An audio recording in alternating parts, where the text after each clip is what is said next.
This is the RedBeard Podcast. Hold on to your butt. Do we really suck? Or is this guy really that good? I have one speed, I have one gear. Go! Hey everybody, what's going on? This is Tony from the RedBeard Podcast. I am talking to my buddy on Skype, and you guys know who that is. It's Cooley, and just in case you didn't know who that was, I just thought I'd tell you. We have to do an introduction every episode just so you know that we're both here. Because, you know, I could be talking to myself for a half hour and then introduce Cooley, and then it would just be like the Red Podcast. So, you know, you guys need to know that. So definitely a couple things that I want to get off my chest. First of all, I'm just going to say happy April Fools to everybody. Don't worry, we're not going to do anything stupid.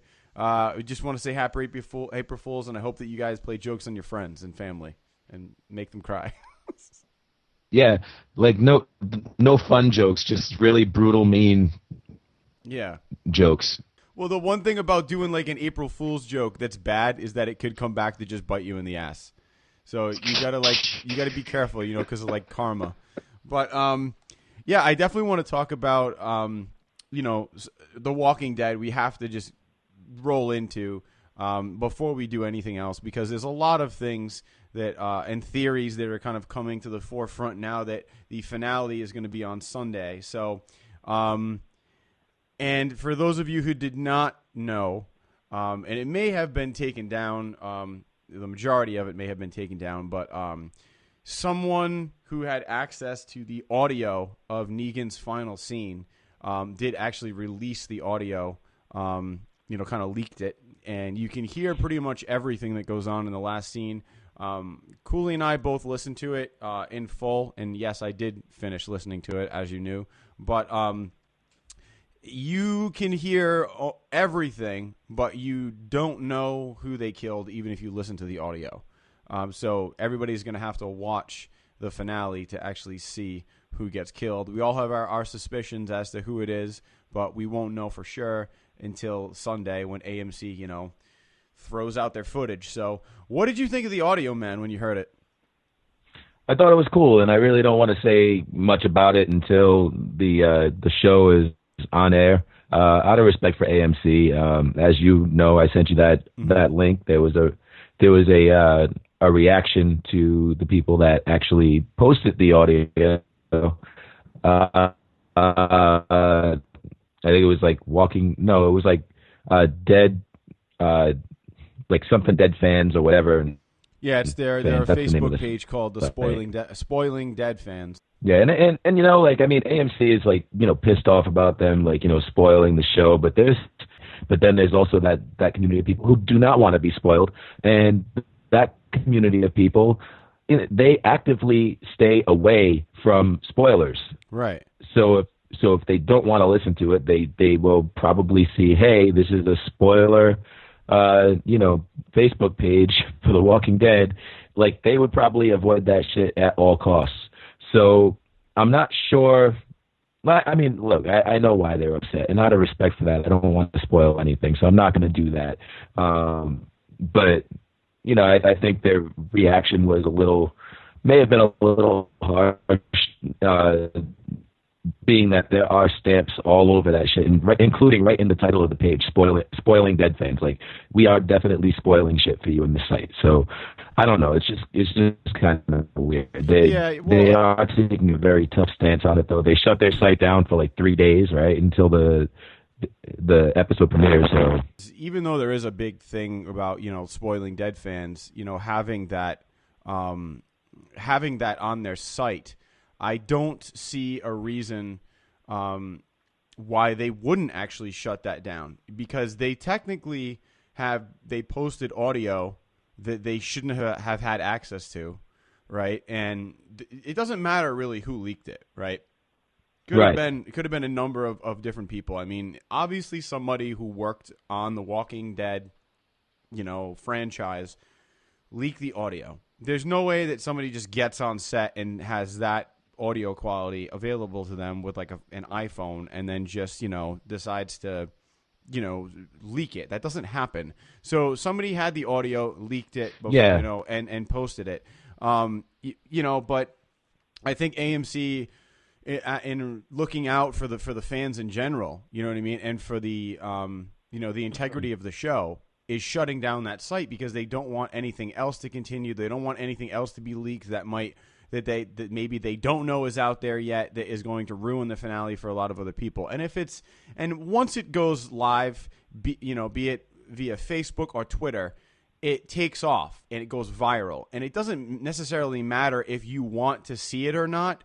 You might see something that you can't unsee, and that will ruin the finale for you if you were looking to wait until Sunday. So it's kind of like, you stumble upon something on Facebook and you're like, oh shit, I didn't want to see that, but now I can't help it. It's kind of like Walking Dead would be another great example. If I've gone online before and a character was killed off, hadn't watched the show yet, and found out before I watched it, so the entire episode was ruined for me. So I think that AMC, shutting them down makes complete sense. I feel like if the audio hadn't leaked, then they probably wouldn't have got shut down. But that just kind of crossed the line for, I think, AMC for such a big show. Yeah, I hear you, and yeah, we know that they're not actually releasing any kind of like preview footage, right? Especially that particular scene. So it didn't come from anybody. It definitely was. It was leaked. All I will say is that it is, and I've talked to Don about this a couple times because Don ended up listening to the audio in its entirety, which is about 7 minutes. It makes me want to watch the episode even more now. Like, it doesn't deter me from being like, oh, it's ruined, because it didn't really ruin anything. It just amped me up to see it again or to see it. You know what I mean? It's like, now right. I know some shit's going down. I want to fucking see it, and who knows? I mean, we don't really know exactly, what happens, but it's going to be awesome. It's going to be awesome. Yeah, I'm excited, man. Like, let's talk about the last episode that we actually got to watch on television. Hell yeah. The final scene where it looks like Daryl's getting shot. Daryl's obviously getting shot. Yeah. It blacks out, and then you hear Dwight say, "He'll be all right," or "He'll be fine," or whatever he says. Thoughts? I don't think he's dead. I think that he probably got shot in the shoulder or shot to the point where, so the thing is that, Dwight and Daryl have been going back and forth for a while, and either Dwight gets away or Daryl gets away, and I think Dwight shot him so that he was going to be incapable of escaping, or just enough to hurt him so that he wouldn't be able to escape again. That's kind of what I think, just enough to kind of minorly injure him, so he wouldn't be able to maybe hold up his crossbow, like it affects his shoulder or something like that. That was probably like my feelings on that. I don't really think that he's dead. No way. So, yeah, I don't think they can kill him off. So I think if they killed him off, they would lose a lot of viewers, because Daryl's a fan favorite. He's also the only character that AMC has complete control over, and they can do whatever they want with him because technically, he was a throwaway character at the beginning that has gone on a lot longer than people expected. So what do you think of Maggie's situation? Maggie's situation, I think that she had a miscarriage, or is at the beginning stages of a miscarriage. I don't think that that baby's going to make it. For me, and this is just it, when she actually went into that excruciating pain, my thought right away was, well, yeah, like no kidding. Like I wasn't surprised. I was like, of course this is going to happen. Like, it didn't surprise me at all, and the reason why. And maybe I'm the only person that saw this. I mentioned to you it originally. The episode where they're on the the RV and they're kind of driving and passing around the picture of the sonogram. It got to Daryl, and Daryl looked at the picture and didn't really seem to be thrilled about the fact that there was going to be another baby. And I think that he kind of, what I got out of his look was, why would you want to bring a child into a world like this? One, two, it's also a baby is not something that you can control, and we saw that with Judith, the fact that you're always trying to keep her from crying because it could give their position away and possibly get them murdered. I mean, they're in Alexandria now, which is a little bit more of a protected community, so it might not be as big of a deal if you're in like a house in a gated community, but also I can understand where I think his thoughts are coming from, which is why bring it into an apocalyptic world. It's the worst thing for a person to grow up in. They're obviously going to have to murder people at some point. It's kind of a given. So I wasn't surprised when, you know, that baby kind of may not be happening. You know, it just was kind of like, yeah, okay. You know, but you had thoughts about it possibly being planned by her?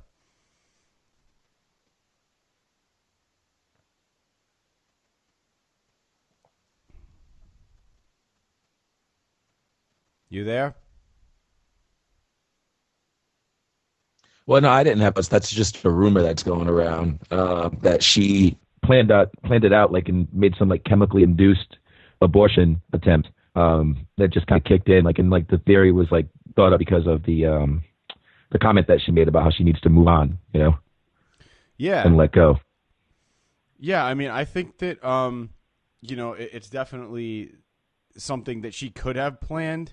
Whether or not, I mean, maybe she doesn't. Maybe she realizes that like having this baby is putting herself at risk. Well, yeah, with the whole thing that happened when they attacked Negan's group, them getting captured, and it being mainly because she couldn't be part of the action because of the baby. Right. You know, and it makes sense. I think that there's, you know, when you have a character who is automatically not protecting themselves, but like their unborn child, it definitely puts them at even more risk, you know, because there's two things at risk. I also think that, you know, Glenn is, I love the character of Glenn, but I also feel like, you know, he's acting a little bit differently than maybe I would in these kind of situations. And what I mean by that is he's actively making choices to actually go out into this world to chase after Daryl, chase after all these people, you know, or find Daryl and possibly look for Carol and leave his wife and his unborn child. I understand that that's what he's been doing up to this point, but I feel like there's more at stake now. And I don't think that he should be leaving because we all know where it ended him up last episode. And as soon as he got in that van and they were leaving to go after Daryl, I was like, dude, he's not fucking coming back to that community like unscathed. There's no fucking way that's happening. And I was right. So I don't know. I think he's making some poor decisions. Like, you know, maybe it might be one of those situations where it's like, I think I'm going to sit this one out, guys. Go for it. You know? Yeah. Daryl made his own choice. I don't know. Yeah, and Glenn just hops into the car. Yeah. You know, like, oh, let's go. Yeah, I just think you need to be making smart decisions, man. You know, I mean, like, how many times have you been in a situation where you almost died? Like, give yourself a fucking rest, man. Let somebody else take the reins for a while. You know, like, don't put yourself in situations because it's only going to last. Like, you only have 9 lives, you know, no pun intended. I mean, 9 lives. Like, this guy's a fucking cat, and I've said that before. I mean, he gets out of the dumpster. He, you know, almost gets murdered against one of the walls inside Alexandria, and then, you know, Abraham takes him out with an AK-47, but none of those bullets hit Glenn. So it's like, you know, those are things that I'm like, this is a little bullshit. You know, you might want to count your blessings, man. But he just keeps going back out there, like testing the waters. And I think this might be one of the times where it's really going to come back to bite him in the ass. So we'll see what happens. Yeah, for sure. Yeah, man, all I know is I can't wait, man. This is going to be a phenomenal episode. You get an hour and a half episode. It's a nice 90-minute episode. Yeah, 90 minutes, dude, of Walking Dead. It's going to be fucking awesome. I can't wait.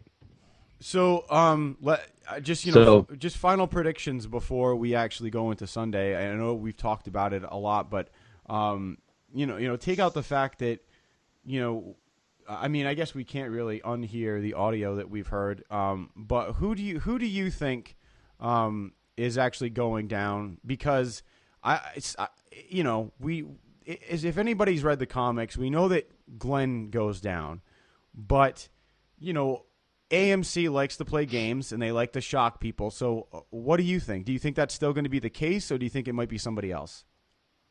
I think it's going to be Aaron. Really?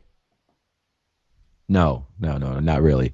I just, again, like you said, man, we can't unhear what we heard. So I think, because I mean, like whether my original, guess or theory was reinforced or debunked by what we heard, the audience that we're talking to, they're not going to know that. So I'm going to refrain from actually giving my own guess, just because I so strongly thought it was going to be one person. And if I say anybody else, or if I say that person, then people are going to automatically assume that I was influenced by that audio. So I'm just going to refrain and hold back until we actually see it. Yeah, I that's probably the perfect way to say it, because yeah, I don't even really need to say anything. I think you pretty much said it all. So I know you definitely finished Daredevil as of like a week ago. Yeah, twice. What did you say? Oh my, you watched it twice?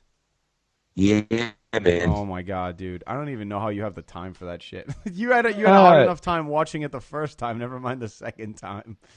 Dude, when you have to take the bus to work, and you get these like breaks that are like an hour long, and then sometimes you take the bus home, or you're catching an Uber. Like, you got to keep yourself entertained.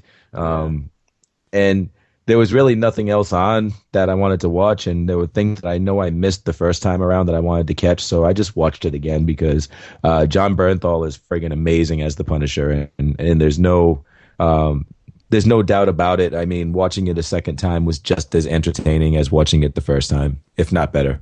That's awesome, man. It's funny because I was actually hanging out with Don and Jim last night, and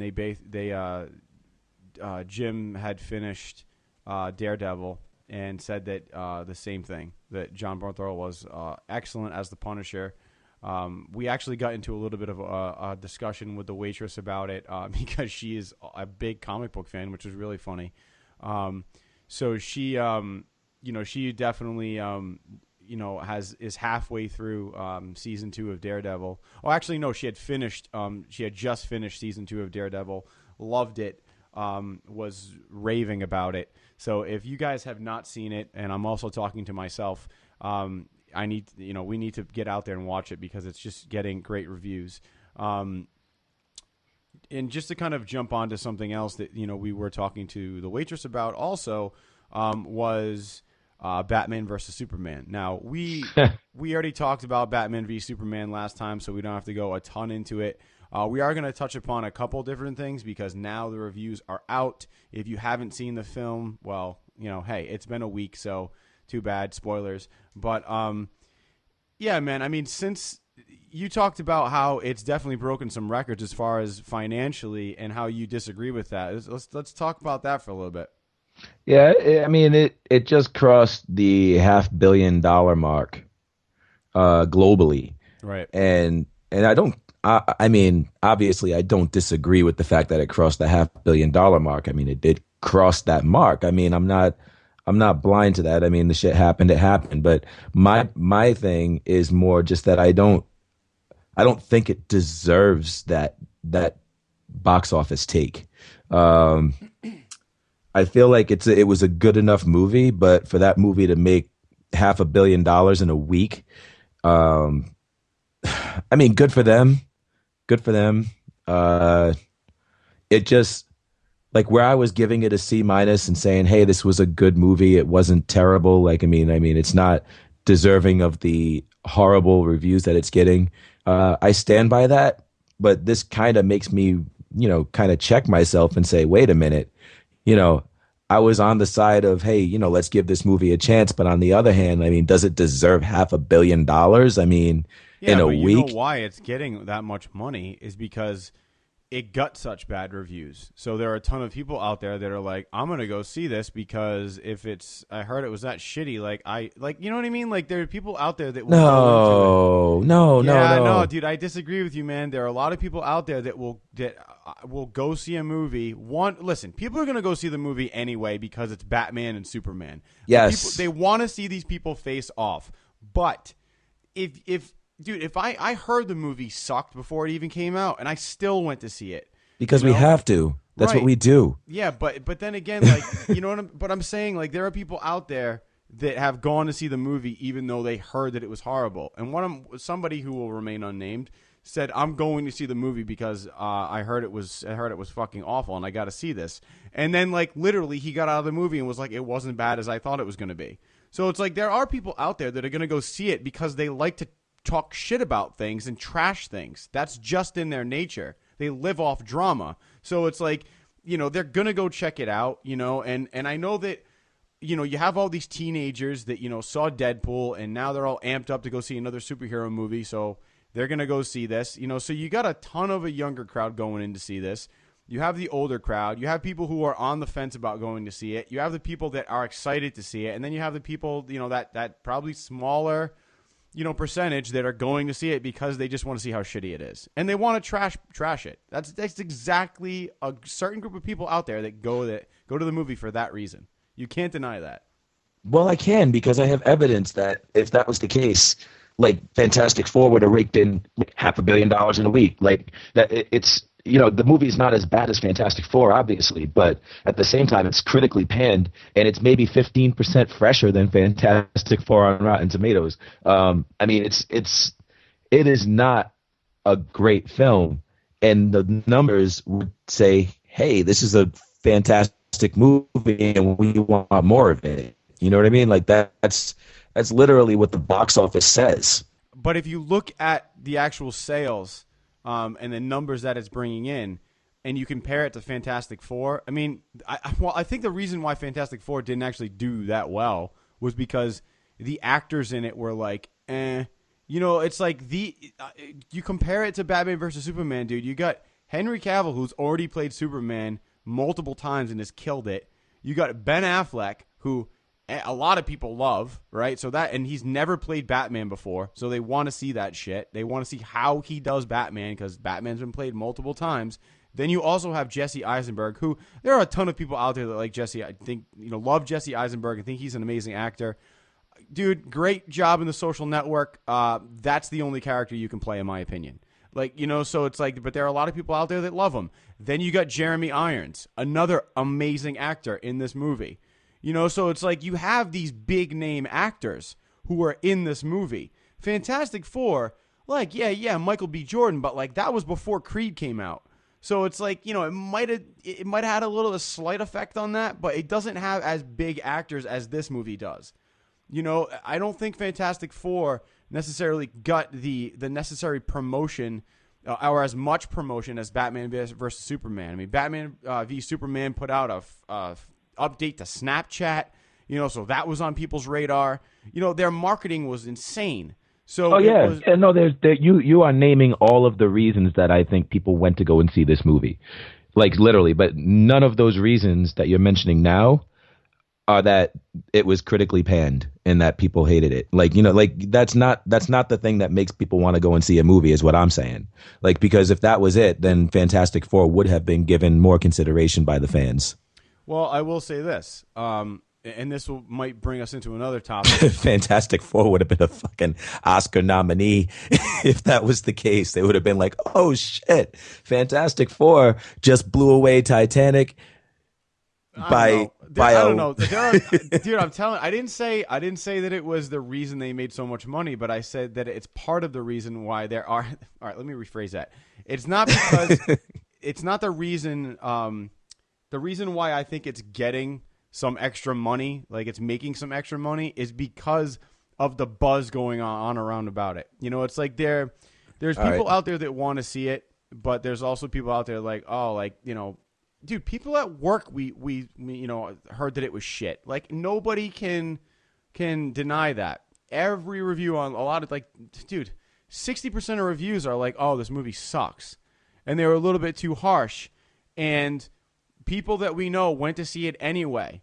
And there are people that I know that went to see it because they heard it was bad and they wanted to go see like how bad it was. Like, I can't lie about that. Like, I legit know people that went to see it because of that. Like, So I don't know the only 3 people that did that. You know, there are other people out there. There is a percentage that will do that.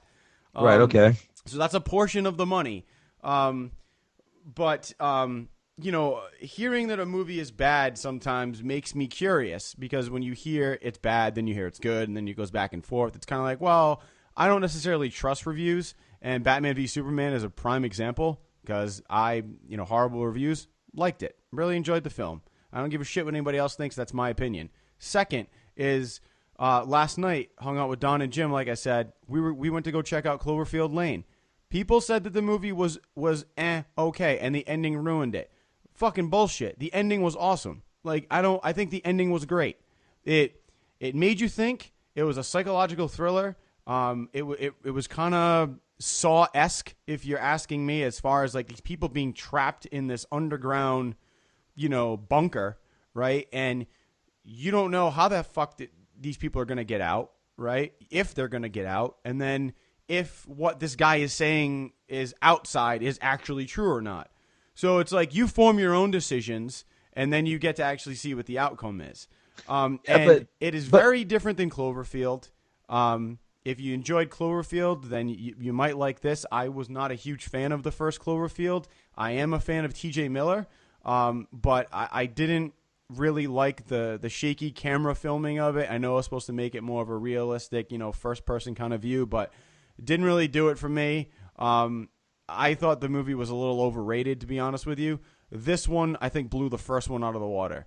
Right. So let's take this example though. Like, I mean, you're saying that this was a good movie, but you also said that it didn't have great, feedback. But I'm looking at it now on Rotten Tomatoes. That's a 90% fresh. Yeah, this is a movie that's getting 90%. You know where Batman is right now? It's 29. Batman v Superman, 29%.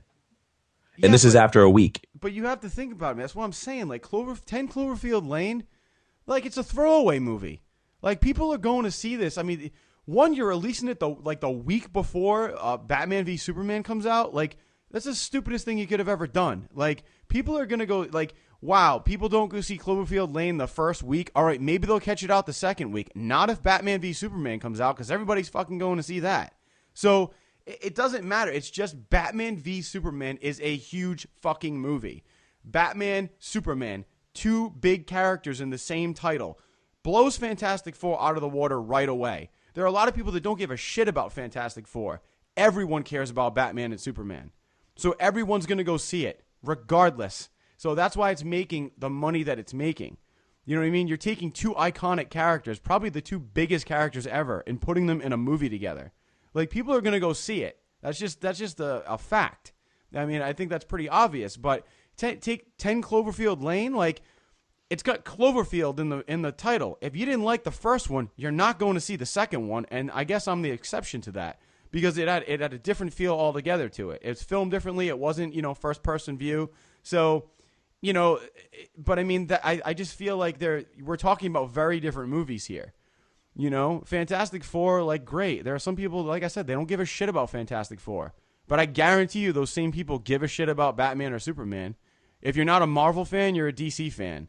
So it's like if people like the Avengers, they, might go check out, Batman and Superman. It just seems like and it doesn't surprise me that it made so much money. That's all. Well, I'm just saying, like, you saw Avengers, right? Yeah, I loved Avengers. Compare this movie, Batman versus Superman, or v Superman, whatever.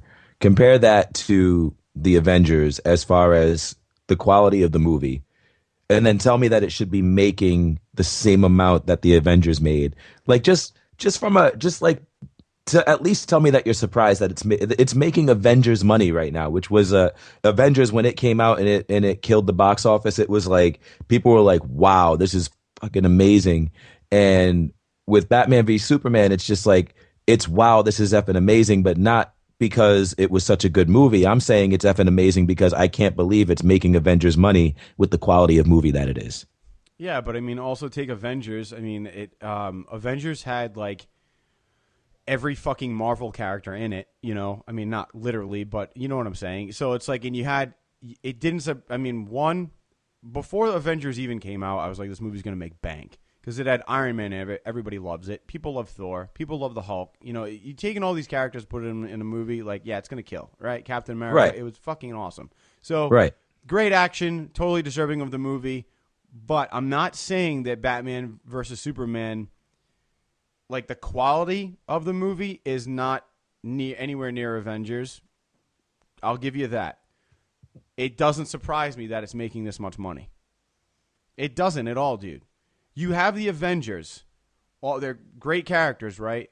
But like I said, Batman, a character who has spawned 2 Tim Burton movies, 2 other movies, 1 Val Kilmer, 1 George Clooney. Then you have Christian Bale spawning 3 movies. The sequel being one of the biggest of all time with Heath Ledger as the Joker, right? A franchise that brought in hundreds of millions of billions of dollars, like retarded amounts of money, right? And then you have Superman, right? The franchise with Christopher Reeves was the biggest Superman ever, and then you had obviously the one with Brandon Routh that everybody shit on. I don't know, man. Like, I didn't have a problem with that movie, but everybody fucking hates it. And then you have Henry Cavill taking on, the character, and he's killing it. And it's a new take on Superman, and he's doing a great job. But these 2 characters are the most iconic characters that everyone knows about. You say Batman, everybody knows who it is. You say Superman, everybody knows who it is. You say Hawkeye, somebody might go, who the fuck is that? Right? Batman and Superman, like, everyone knows who they are. Not everybody knows who Black Widow is. So it's like you take those 2 characters and throw them in a title, everyone's going to see it. You know what I mean? I guarantee you there are people that haven't been to the movies in years that are going to see this movie because of the 2 characters that are in it. So it doesn't surprise me when you have big names like that in the title, and people are going to see this. It just doesn't surprise me. Like, I completely agree with you, dude, on the fact that, it's making more money and the quality is not parallel to the Avengers, but the characters alone are the reason why it's pulling in this type of cash.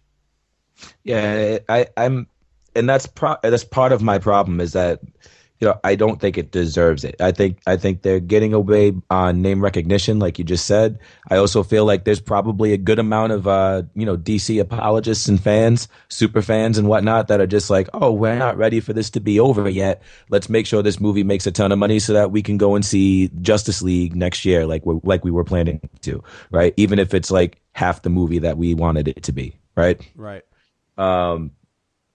Personally, like, if you were to ask me, hey, what was a better movie, Batman v Superman or Ant-Man, right? Like, I'm like Ant-Man. Dude, I'm with you on that. Yeah, Ant-Man was a lot better. Yeah, it was more fun. I enjoyed it. It had a much better plot that I could follow from beginning to end. But again, I'm not saying that this was a shitty movie. It just wasn't as good as the movies that it's killing at the box office. Right. And I get what you're saying, and that makes sense to me. Yeah, like, you got these 2 guys. It's like Ali and Frazier, right? Like, it's like you got, the top build fight in the history of, movies on the screen. Of course, people are going to go and see it. But, I mean, you would think that after hearing so many people say how lousy it was, that it would maybe temper expectations a little bit. But I guess not. I don't know. Yeah. I mean, in a sense, dude, I'm kind of glad that it's making this much money, and the reason why is because, and I bring this up, and it's not because I'm just throwing this out there. It's just a part of my life. It's like, I'm an actor. Like, that's what I do. Like, that's me, right? And when Ben Affleck got cast, excuse me. Oh, excuse me. When Ben Affleck actually got cast as Batman, he got shit on, like, to the 10th degree. And I could not feel any worse for the guy. It's like, here's a guy who everybody shits on for his acting. I don't know where the fuck that's coming from. I've never seen Ben Affleck do, like, a shitty job in a movie. Like, except for Daredevil. Wasn't a big fan of that movie, and I don't think that's his fault. I just think it's the script. It was a shitty movie, right? Mm-hmm. But I've never seen him in anything that is horrible. Like, great in Argo. I thought that, hey, him and Matt Damon wrote Good Will Hunting. Like, the guy's got some skill, and they both did a pretty damn good job in that movie. But everybody shits on this guy and says he's a horrible actor, and then he needs to take acting lessons, but it's like they're ignoring, like, the obvious, that he does a pretty good job in all his movies. Won Best Director for Argo. Him and Matt Damon won an Oscar for Good Will Hunting. It's like he's winning all these awards, but I guess he's a shitty actor.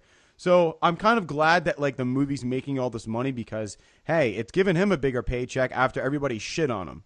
And after everybody has seen this movie, you know what I mean? They're realizing that he actually didn't do a good job as Batman. He's actually getting really good reviews.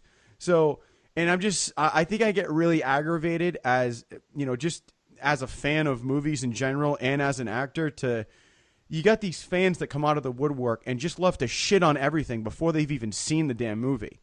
It's like, there was like a guy that, when I went to see Casino Royale, there was a guy that, I'm walking out of the theater with Kavanaugh and Jim, and this guy's like, well, that movie was shit. And I'm thinking about, like, dude, do you have any fucking idea what you're saying right now? Do you have any idea how long it took them to film those action sequences? Do you have any idea how, like, physically, like, the endurance physically you have to have as James Bond to pull that shit off? The stunts that were involved, the camera angles, the money, the budget, the time. That movie took 2 years to film. So it's like, and this guy goes and sits in a 2-hour film and he walks out like he's fucking world's best critic. That movie was shit. Really? Because I thought it was fucking awesome. Like, what about that movie was shit to you? It's like everybody is the first person to judge something when they don't take a second to put themselves in the positions of those people. And I just, for some reason, that really just strikes a chord with me. But maybe I'm the only one, So, I mean, when it's making a lot of money, like, good for Ben Affleck. Like, payday for him. Yeah, good for him. I feel like maybe bad for the fans, though. I mean, I love the guy. I thought he did great as Batman. I have nothing against Ben Affleck. My beef is more with Zack Snyder and some of the directions that he took with certain things, and just the idea of, having it strung together like this weird montage, like everything. It was like a mosaic. Like you had let's do this scene, then this scene, then this scene, and everything is all disjointed and doesn't really come together. And then you throw in these dream sequences, and it's like I left there more confused than when we first got there. I went in there not knowing what to expect, and then I left not knowing what I got. And it was just really weird because it wasn't terrible, but it wasn't fulfilling at all. And that's not on the actors. That's on Zack Snyder for the way that he chose to put that movie together. Right, and I mean, I will agree with you on a couple points. Yes, did it feel disjointed at times? Yeah, but I mean, like, I kind of threw those points out to the wind because I was like, whatever. They're trying to throw in the Justice League a little bit too fast here, and I think that they should have been after credit scenes. I also agree with another point that a lot of people have said. I think that the movie could have done without Wonder Woman. I mean, she was the only thing in this storyline that actually was able to kind of hold off Doomsday, while Superman is, basically saving Lois's life over there, taking the fucking spear out of the water. So, she was the only one to kind of hold him at bay. So they could have probably done that differently, maybe taken her out and actually introduced her in in an after credit scene. And then, that spawns like a Wonder Woman movie, giving her a little bit more of giving her own thing, like an Iron Man or like a Hulk movie, like giving her own thing so we can focus completely on her character. And I feel like she was kind of just a throwaway character in this movie. So, yeah, some of those things I agree with you. In the dream sequence, yeah. He also cheapened the final battle between Superman and Doomsday with that kryptonite spear, because literally anybody else could have done what Superman did, right? Like to sacrifice himself and use the spear instead of his own might. Like in the comics, like that battle between Doomsday and Superman comes down to one final blow from each of them that killed. Yeah. They kill. And there's the reason for, you know, Superman's death is that Doomsday strikes him so hard that it rocks him and he's just dead. Same thing happens when Superman hits Doomsday. He's just done. And it was like nobody else could have done that because that was Superman's power and might. Where I feel like, and somebody brought this up the other day to me, and it was like, why didn't Wonder Woman just use the spear? You know what I mean? Right. She doesn't have any, kryptonite has no effect on her. She could have stuck that in Doomsday's chest and just, that would have been it. But Superman had to get weakened by the kryptonite as well. So they ended up, like, he ended up dying by sacrificing himself to kill Doomsday, which didn't have to happen. So it was a really weird, like, cheapening of his sacrifice. It's like it didn't even, it was nonsensical in a way. Right. I mean, yeah, So that's definitely a good point. I don't know why they chose to do that. You know, it's like these questions that you want to actually ask the Zack Snyder and you want to ask the writers and ask them why they decided to go in the direction that they did. I would love to have a sit down with Zack Snyder. I would love to, just so I could ask him why. I just want him to give us his explanation. If he can explain it, like even if he could explain it on a level that was just like, well, that was kind of bullshit, but I get it. You know what I mean? Like I'd be okay. Like, you know, but like I just, you know, it sucks when you have no idea what's going through the director's head when they're doing stupid shit like that. You know, Zack Snyder should actually have like one of those things where like talk to Zack on Reddit or like on Twitter, you know. And Yeah, like one of the Reddit AMAs. Yeah, you know, and see what happens. Or Jimmy Kimmel should actually have him on and like Zack Snyder reads mean tweets because I'm sure he's got like a ton of them like after this movie. Yeah, I mean, I can't say I can't say why the decisions were made, but I do think they did cheapen the movie in a sense where it came to, you know, just throwing in the Justice League like so like nonchalant, you know, just like Yeah. oh here's Aquaman, here's Wonder Woman, here's the Flash for 3 seconds, you know, it was just kind of like okay, like that, like are these going to turn into individual movies or is that all we got? So who knows, man? I mean, it's one of those things that I'm never going to be able to know until they actually Right. come out with any more news regarding these other characters that we got a glimpse of. So on other news, like a Suicide Squad actually ordered reshoots of key scenes, and I'm talking like not just like, you know how they do these like little like really quick. They're full on reshoots, and like we're talking like $10 million a clip. You know, some like total reworking of the movie. For what, you might ask? The answer is they're trying to add more humor to the movie because apparently the only comedic relief in the film has already been seen in the trailers, which would have been a total of maybe 5 jokes. Mm-hmm. Right? Which is 4 more than you got in Batman v Superman. So the studio is actually recognizing the criticism that they're getting, and they're like, maybe we don't want to go so dark. You know, you look at Deadpool, you look at a lot of the Marvel Universe films, humor is a big part of them. Right. So I mean, like maybe they're realizing that people want that lightheartedness added to their films. I mean, who knows if they're going to go overboard and maybe put too much humor in it. But even if they just add a few more things, like just to kind of, you know, lighten up the tone of the film, you know, maybe give us a lot more Harley Quinn because she makes the most sense when it comes to like being funny. And Will Smith obviously will probably throw a few wisecracks in there or whatever. But right. you know, I think that's actually going to make that movie a lot better because I actually thought that it was going to have more humor. Like, I thought based on the trailer, hey, this is going to have humor. It's going to be a fun movie. But to hear this, like, I would have been severely disappointed.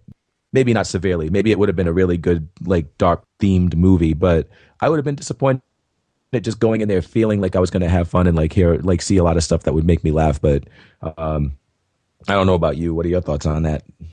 I mean, I don't know. It can kind of go either way. It's like Deadpool, when you look at that movie, I mean, that's the character. He's sarcastic. He's he's comedic. That's the way that he was written. So to do it with comedy involved is like you can't do that character without that. To take, this movie and then have second thoughts about like, oh, maybe we should add more humor because, people will enjoy it a little bit more. Like, I think that you might kind of be selling out by doing that because you go into it with a vision of how you want the movie to be done, and then you second guess it when you look at reviews of like other movies. Like, they're probably looking at Deadpool and being like, oh, it did really well because it was funny. Well, that's Deadpool. People might be saying that like Batman v Superman is really dark and it's getting harsh reviews. It's so I don't think that they should be changing their film based on maybe what they're hearing from other reviews. And fans are also, like I said, very quick to judge from seeing two or three trailers. We don't really know what this movie is going to be like as in its entirety. I think that we shouldn't be afraid as an audience to go in and see something that doesn't have jokes in it and might be dark. If that's what the director wants to do, then there's probably a strong reason behind why he wants to do that. Like Batman v Superman, yeah, we have a lot of questions. Maybe those will be answered soon as to what his vision was. But with this particular film, I think that it might actually be nice to see a darker side of this. Look at The Dark Knight. The Dark Knight was very dark. There weren't a ton of jokes in The Dark Knight, but we still enjoyed it. Right, but there were plenty though of moments that made you laugh. Like, they weren't jokes, but they were lighthearted scenes. Especially when he was Bruce Wayne. And being the flip. Millionaire playboy, and how he interacted with, the people that were his supporting cast as Bruce Wayne. He was definitely a lot more lighthearted than anything that we got in Batman v Superman. Mm-hmm. And Zack Snyder, and I know why they're doing this, because Zack Snyder, and I know that for a fact that Suicide Squad, the director most likely wanted to be lighter to begin with. And it didn't turn out that way. Well, because Zack Snyder has this vision of everything being this dark and grounded in reality thing that's supposed, and he literally went on record to say hey, we're not Marvel Universe, we're realistic and we're super dark, and we're gonna have our heroes might have to kill and our heroes might have to do this and they might have to do that, and it's not all roses and sunshine. Where he starts to do this Suicide Squad film and maybe want it to be a little lighter. And maybe because of Zack Snyder's vision for the entire DC universe, they put the kibosh on it and they were like, hey, this needs to be, this tone to fit in with everything that we're doing. Because I know they are very controlling about every film that they're making under this banner. So they probably were just like, hey, this needs to fit into what we're doing. And it's got to be dark. It's got to be gritty. So with Batman v Superman being the critics and the people that are talking about it and having most of the things that people are saying have to do with what we even said. While we liked the film, we left there when we were leaving the theater. It was like, Jesus, I want to slip my wrists. You know what I mean? It was right. It was very depressing. And that's a big part of why I didn't really have a super amount of fun during the movie. Is it was so dark and so realistic that it was very depressing, and it didn't give me any kind of hope for the future, where most of these movies and superheroes in general are designed to give people hope. And it's right. It's just really weird to go in and see a superhero movie that doesn't give you that. So I think when the studio's seeing these critiques, they're like, hey, let's go ahead and throw a little bit more humor, lighten it up a little bit. And that doesn't mean, like I said, that doesn't mean that the whole thing's going to be jokes, but give us something to, smile at during, the rain, and the dark clouds. Give us something to smile at. Give me a little ray of sunshine. Yeah. I mean, hopefully they do what they have to do, because they are really cutting it close.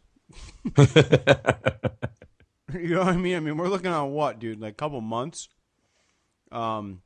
they need to fix what they need to fix and get back in the editing room because they're running out of time. Yeah, for sure. Let's just, you know what? Let's see and revisit this conversation when Captain America: Civil War comes out. I'm down with that. Because based on the trailers, and I don't know how the movie's going to be when it comes out, but based on the trailers, it looks like it's going to be another friggin' like amazing film from the Marvel Studios. Yeah, and I think Marvel Studios now, I mean, they're ever since like the first, like I'd say maybe like right around the time that like the third Iron Man came out, you know, after that, I think maybe if they released one more, like put out like one of the Hulk movies or the Thor movies, I feel like Marvel Universe is kind of found a pattern now. You know, it's like they know what template they need to use to make a successful movie. They know exactly what percentage of humor they need to put in, what percentage of action they need to put in to make it a successful movie. So I feel like it's just like a guaranteed win for Marvel. They know what they're doing. They obviously have pros working on these movies. They have some of the best actors. All the characters have been established. So people are going to continue to go see them because it's Marvel. So that's one thing they have going for them.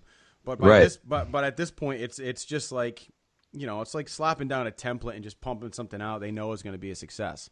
I'm definitely excited for Captain America because obviously we saw Spider-Man in the trailer, and that was just like a mind fuck for everybody. So I can't wait to actually see how all that comes together.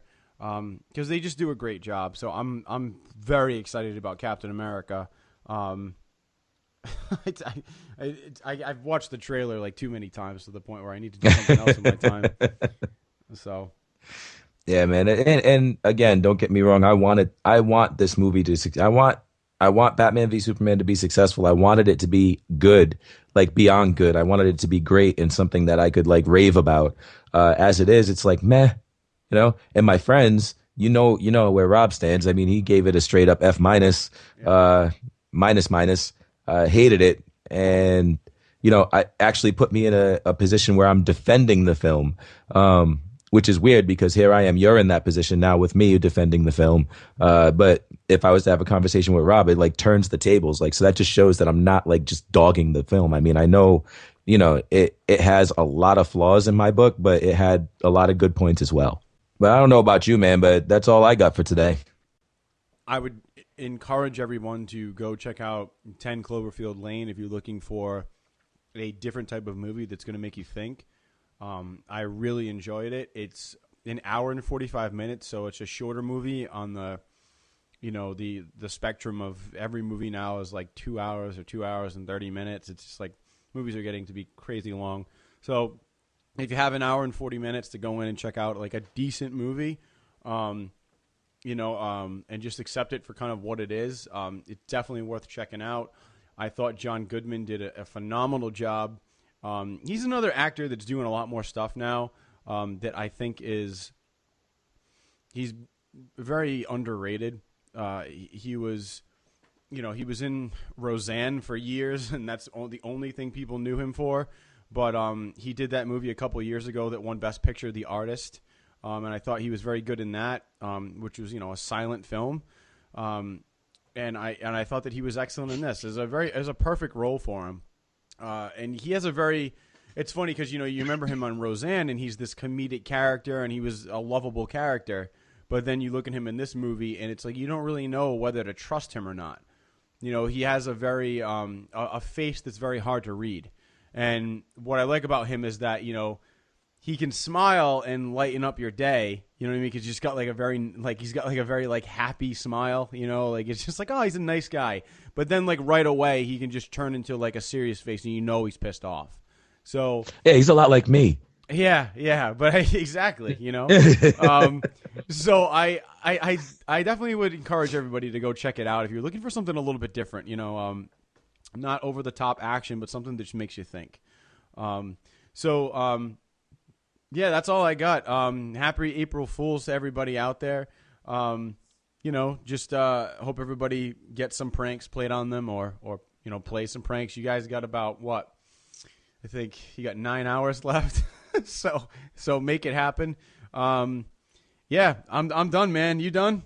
I'm done. All right. Well, we are going to catch you guys next Friday. Again, obviously every week. And Cooley and I are actually going to be turning things around here on the podcast over probably the next couple months. So we got a lot of new stuff, new tech stuff, some new equipment. So we are actually going to be turning this into a video podcast eventually.